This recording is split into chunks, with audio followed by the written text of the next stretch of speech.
you might feel very different about your handbag collection after this video. This girl, Nicole, I watched her video and analysed, do we think she's right? Do we think she has a point? Or do we not even care? So I said to myself, well, this would be a nice video to sit down and share with my friends here on YouTube. So let's dive in, and by the end of this, who knows, you could be selling all of your bags. This bag right here cost $300,000, and not because it's lined with diamonds or was owned by the late Queen Elizabeth, but because this is a Birkin bag.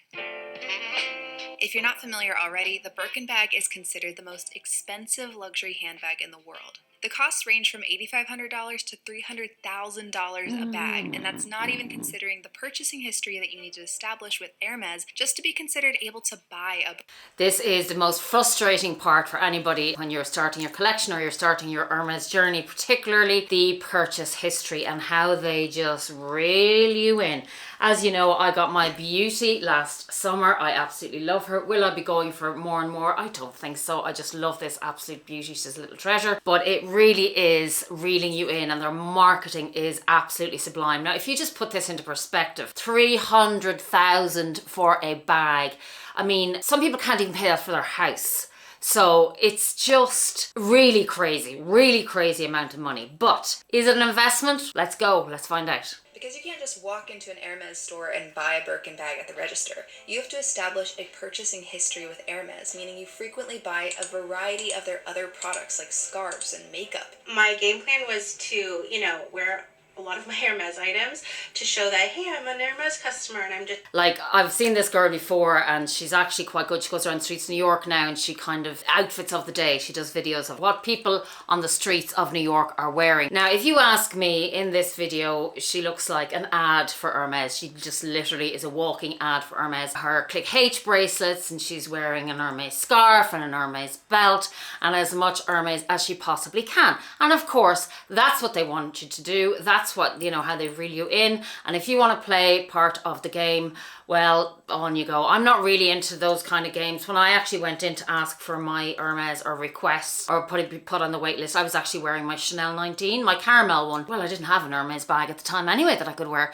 But even other bits that I had, I didn't go in dressed head to toe in Hermes. I just kind of feel if they want you as a customer, if they think you're good enough or whatever else, that's just really what they do. So let's continue. Tons of tourists just come in who have never purchased any Hermes in their life. And the first question I was asked was, do you have an Hermes bag? So I'm wearing my 2 Click H bracelets, got on my Hermes Kelly belt, Hermes CDC belt, my twilly around my neck, I'm a loyal customer, etc., etc. Imagine if Dick's Sporting Goods did the same thing, and just to buy a basketball, you also had to buy a kayak golf club and some of Dwayne Johnson's Under Armour line. Be ridiculous. And yet that's the reality of buying a Birkin bag. I would argue it is the... It really puts it into perspective there when you actually compare it to something else. You're like, oh yeah, you want to, to be part of this unique club over here, you have to buy all of these things first. It's just a game. We all know that. Physical epitome of manufactured exclusivity. It's $4,000. I know. And there's a waiting list. I assumed. 5 years. For a bag? It's not a bag. It's a Birkin. And yet, despite the many hoops and long wait lists... Such a great scene. Such a brilliant... Samantha just does it perfectly. Like, I assumed there's a waiting list. 5 years, she was floored. that are associated with this bag, people keep flocking to it. They might save money for years just to buy one bag, which, by the way, you often don't get a say in what kind of color or style of bag you get, but if you want a Birkin bag, you're gonna have to take what they give you. So why is this happening? What is so magical about this bag? Obviously, the answer is subjective. You could argue it's because the materials they use are super high quality or because it's handmade by artisans, but I think the answer is a little more primal than that. We seek social status from what we wear to where we go to school to the handbags we carry. We want to be perceived as high status, especially higher status than those. It's just human behavior. It's all psychology. And all of these big brands and big stores, they hire psychologists, they hire all of these kind of people to get into our brains. The same with technology, to see how we feel, how we think, all our sensibilities and our senses, and they have all of that covered. How we are perceived by everybody else. That's just human nature. We want to be perceived in a good light. We want to be perceived well by our peers. So So they really, really feed into this whole psychology of it. It's actually amazing, an amazing lesson in human behavior. Designer items like the Birkin bag become this cheat code of sort in our modern consumers' culture. Robust generational marketing has labeled values, status, wealth, and some indescribable specialness to designer items. And those who buy into the marketing messages therefore assign those same labels to the person owning the designer items. The world of designer brands from Louis Vuitton to Rolex is one where social status is achieved purely through consumption and spending. It's a system that can easily keep you poor if you're not careful, which is why I want to dive into this topic of designer brands for today's video. Let's talk about how designer brands target the poor instead of the rich, how they prey on our psychology, help destroy the planet, and how rich we could possibly be if we didn't spend money on designer products. So first things first, designer brands will keep you poor. Emphasis on keep, because despite the high prices, these brands are targeting the poor and not the rich. They're targeting the people who want to look rich. Wow.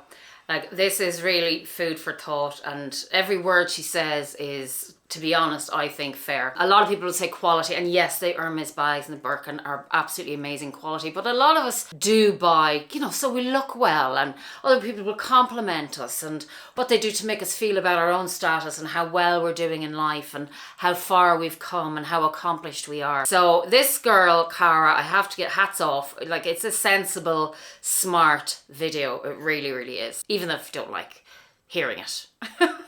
Middle and lower class folks who don't have that much money or savings, that is the bread and butter of designer brands. Wow.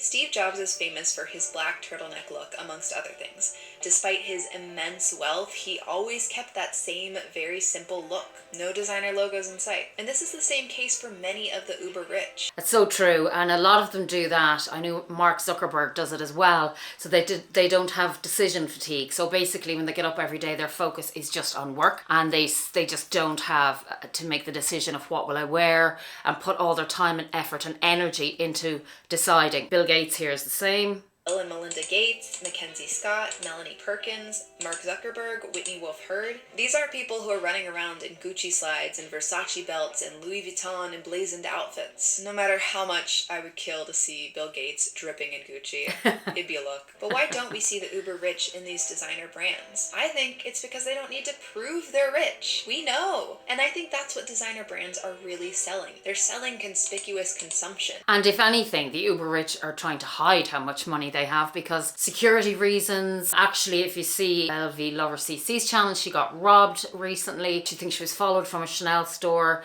and I've talked about security before in my videos. Exactly, they don't want to be walking target, which is what happens when you're that wealthy. People know that you're that wealthy, and that the chances and the averages of being targeted are a lot higher. And, then there's the tax man, there's everything else. So people want to be careful about flashing, and there's jealousy and there's judgment. People are judgmental. There's lots of reasons why they do not, for very good reasons, wear a lot of designer logos. AKA the spending and consumption of luxuries in an attempt to enhance one's prestige. Basically, they're selling you a costume so you can pretend to look rich. Except that isn't typically what rich people actually look like. Selling you a costume so you can pretend to look rich. That's actually brilliant. If anything, designer brands can have the opposite effect and make people think you're desperately trying to fit in with the rich. Maybe this is a bit harsh, but it kind of feels like this neon sign that says, I'm overcompensating. I don't really belong with the wealthy. How can we tell when someone is pretending to be rich? When someone is a stereotype or almost like a caricature of a rich person? The brands they wear, perhaps the brands they show on display, when you are trying too hard.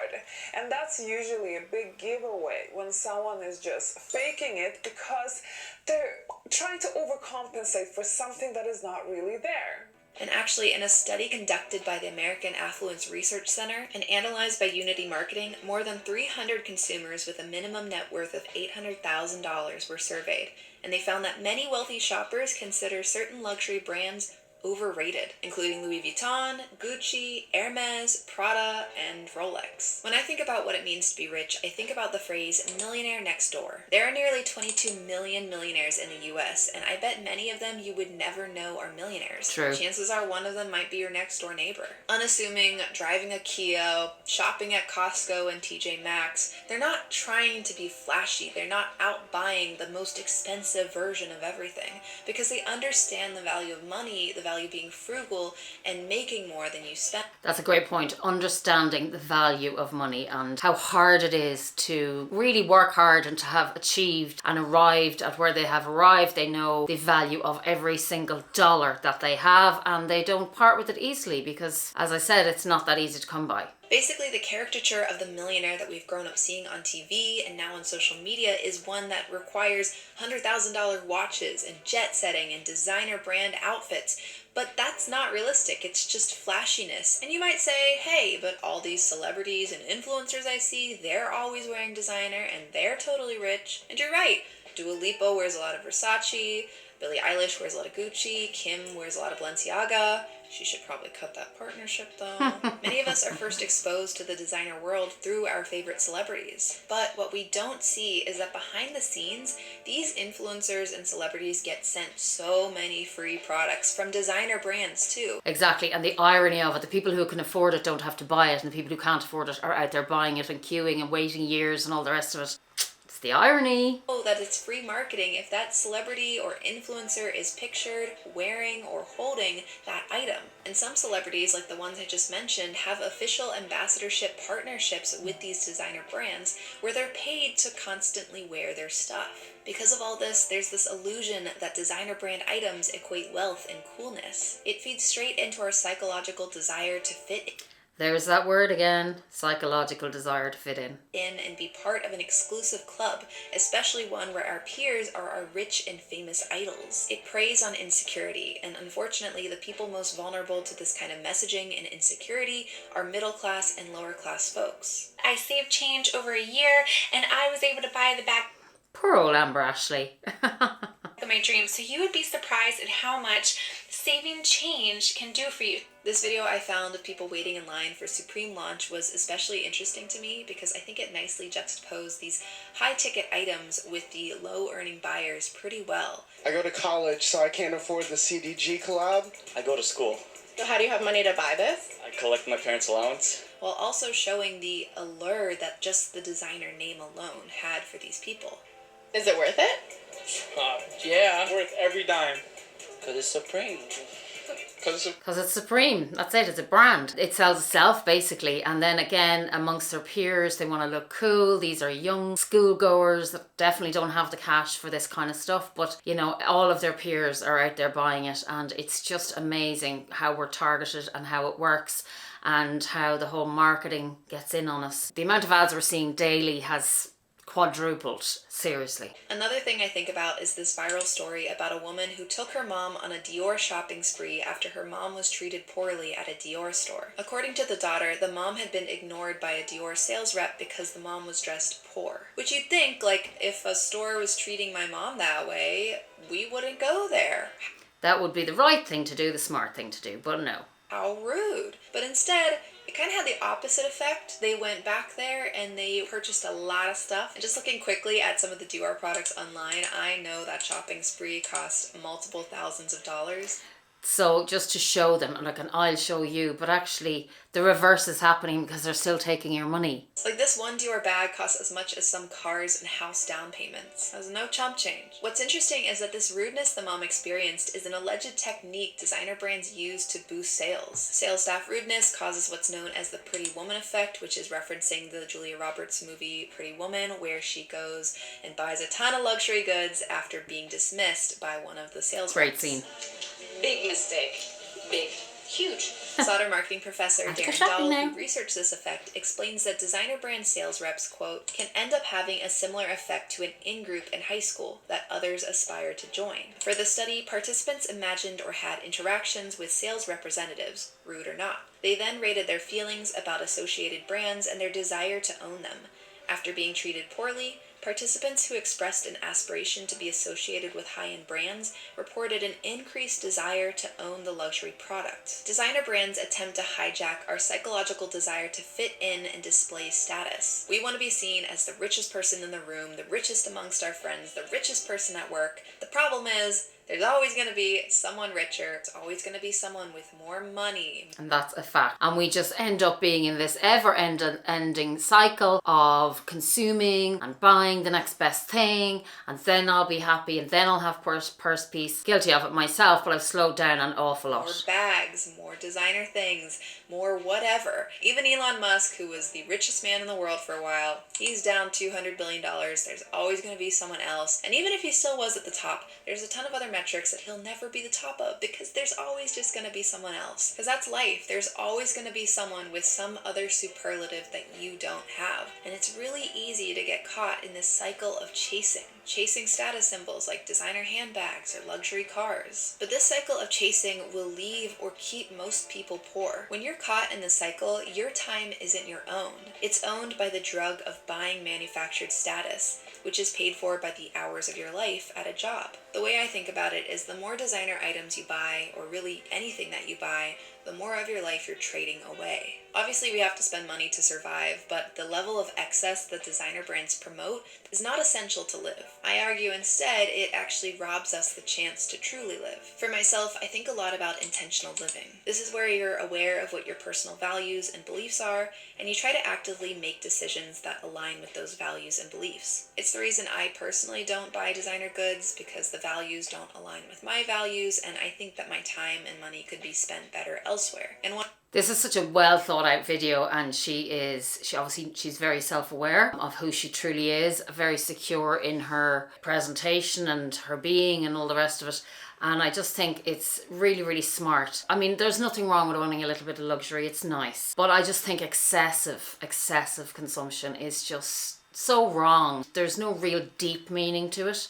So I just think she's just really great in what she's saying. And also, we're working hard every day, and she's right. We're trading our time working hard so that we can afford all these nice things, which time is your most precious commodity for sure. One of the values that doesn't align with mine is that of the designer industry's wastefulness. This is what Coach's dumpster looks like, and they slash everything up.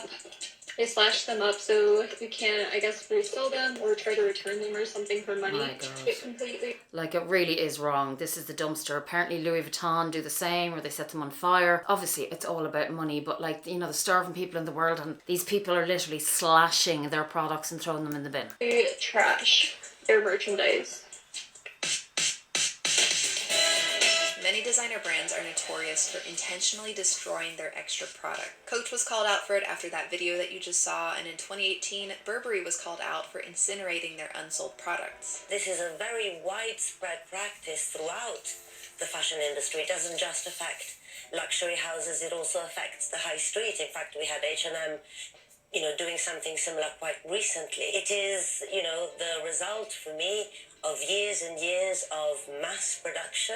And like, it's amazing how we choose to ignore all this stuff because it doesn't suit our narrative or doesn't suit our behavior. So we just go, oh yeah, I'm just one person. That doesn't affect me, or I can't change this, that or the other. But it's amazing when you actually really, really think about it and you go how wrong it is. And again, it's all to do with business and money. To a certain extent, an industry that is profoundly inefficient. It's a big problem that has caused a lot of backlash, which is understandable because it's kind of wild to think about products, perfectly good products, being ripped up or burnt simply to keep other people away from it. It's very much giving Joker in The Dark Knight, causing chaos. But I think this practice nicely captures the combined wastefulness and illusion of scarcity that defines the designer world. From an environmental standpoint, the fashion industry...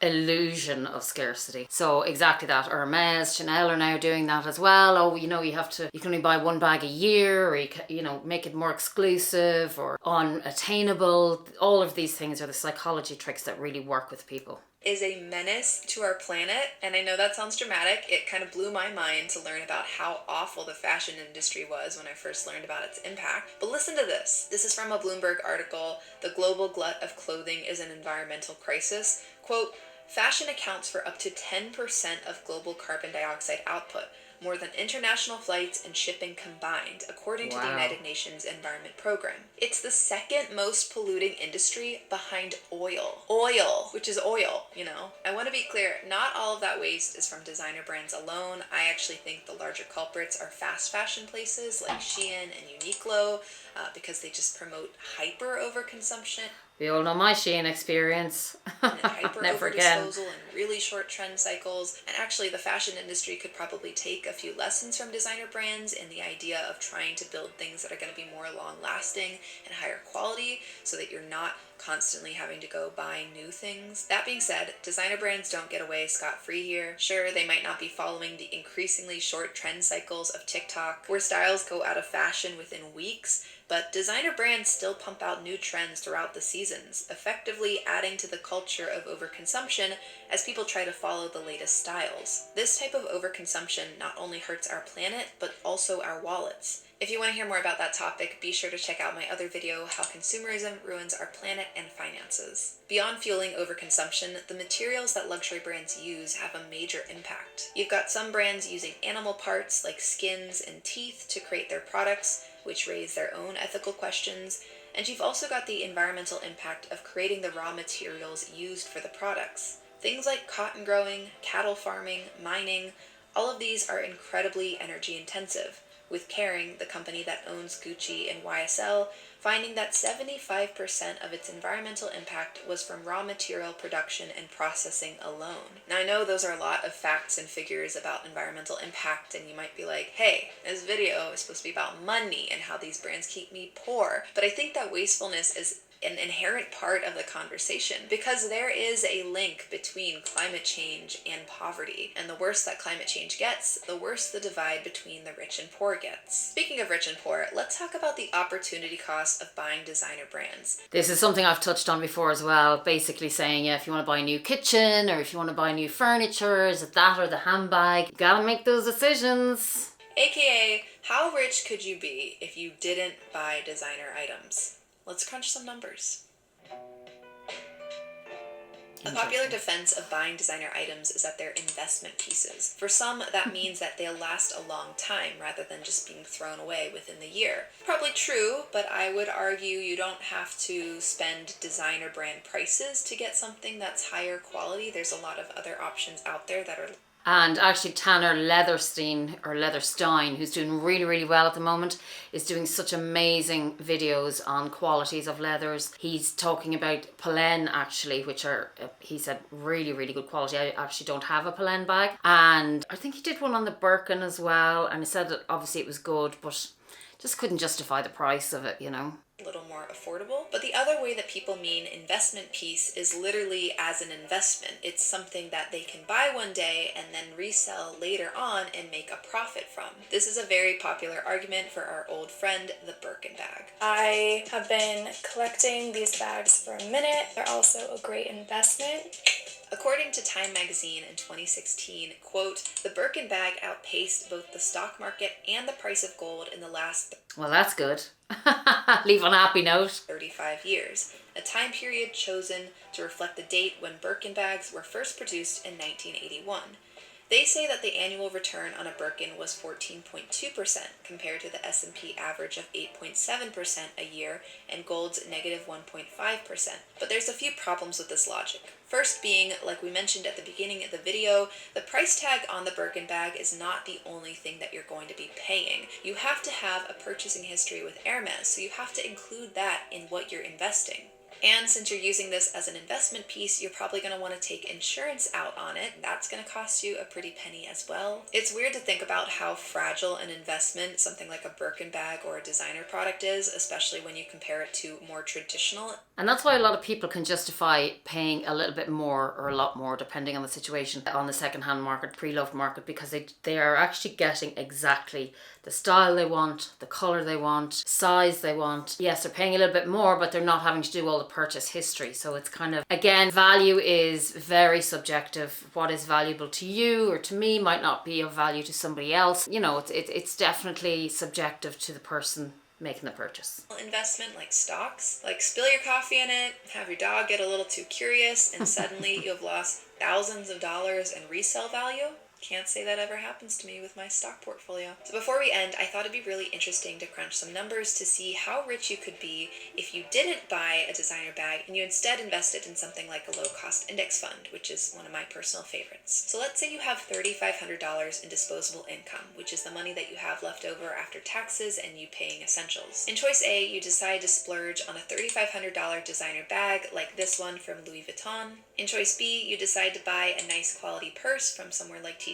Maxx, and you put the remaining $3,450 in a brokerage account that invests into the S&P 500. Now, jumping 10 years ahead, let's say that you can sell that Louis Vuitton bag for $3,500. I'm putting that in there because I don't feel like it's a level where you could sell it for more, and also if you're actually using the bag, there's probably going to be a level of wear and tear. So we're going to be generous and say you're able to sell it for the exact same amount that you bought it, profit being $0. Looking at choice B though, and using the S&P 500's historical average of 11.8% growth, your $3,450 has now become $10,525. That's a $7,075 increase. If you're paid the national average of $28.10 an hour and you work 40 hours a week, that growth equals 6.5 weeks of your working life. That's a month and a half earlier that you could retire and live the life of your dreams. And if choice A continues to buy designer products throughout their life, the gap between their life and the wealth they could be building